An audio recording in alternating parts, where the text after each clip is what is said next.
Good day everyone, I am Sheikh Alfonso Romulos D. Palek, and in this video, we're going to be talking about how to write the converse, inverse, and contrapositive of a conditional statement. So what exactly is a conditional statement? The simplest way to describe it is this. If P, then Q. That is basically a conditional statement. Here are three examples of a conditional statement.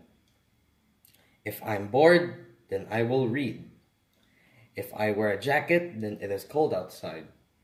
If I'm sweating, then it is hot. The part that comes after if, which is denoted by P, is the hypothesis, while the part that comes after Q is known as the conclusion. Now you need to be familiar with the symbols that are associated with negation. This symbol means not P. So for example, let's say that it is windy outside. The negation of the statement will be, it is not windy outside. So if you see the symbol, it just means that it is not happening. It's a negation. Now the converse of a statement. The converse is basically a reverse of the conditional statement. So you have to switch Q and P. So it's going to be, if Q, then P.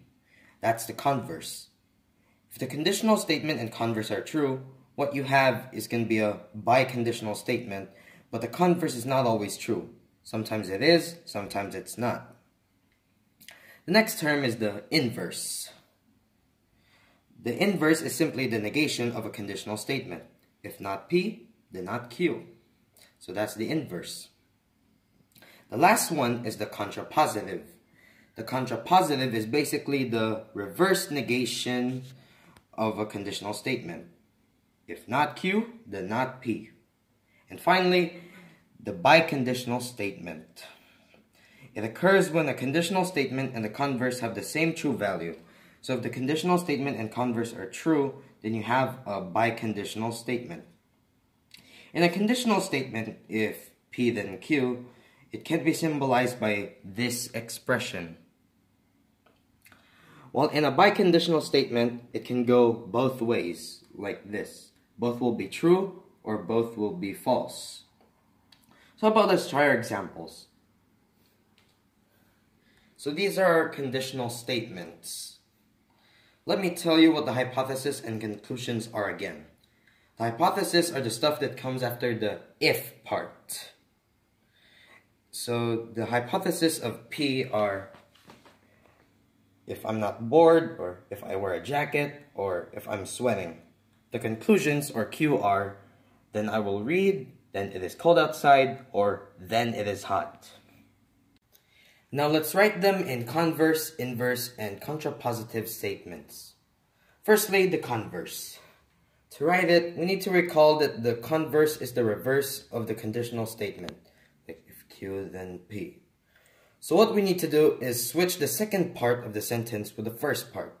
So the converse will be as follows. If I read, then I'm bored. If it is cold outside, then I'm wearing a jacket. If it is hot, then I'm sweating. Right now, we're assuming that the conditional statements are true, but the converse are false statements. I might be reading because I'm studying for a test. I could wear something else if it's cold outside, or I could be sweating because I'm nervous or shy. So if you have a true conditional statement and a false converse, then this is not a biconditional statement. If both the conditional statement and converse were true, then we'd have a biconditional statement. Next, let's write the inverse. To recall, this is basically the negation of the conditional statement. So it's, if not P, then not Q. So the sentences will be as follows. If I'm not bored, then I will not read. If I don't wear a jacket, then it is not cold outside. If I'm not sweating, then it is not hot. So you just simply negate the sentence from being yes to no. Now, are these inverses true or false? Well, just because I'm not bored, it doesn't mean I don't have to read. Same thing with the others. Maybe I'm not wearing a jacket just because I don't feel like it. Or I might be sweating because I'm very nervous at the moment. So in this case, the inverse is false. It turns out that if the converse is false, then so will the inverse. Those two have the same true value, so if the converse is true, then the inverse will be true as well. Now let's write the contrapositive. Remember that the contrapositive is the reverse negation of the conditional statement. And it says, if not Q, then not P. So the sentences will be as follows. If I don't read, then I'm not bored. If it is not cold outside, then I'm not wearing a jacket. If it is not hot, then I'm not sweating.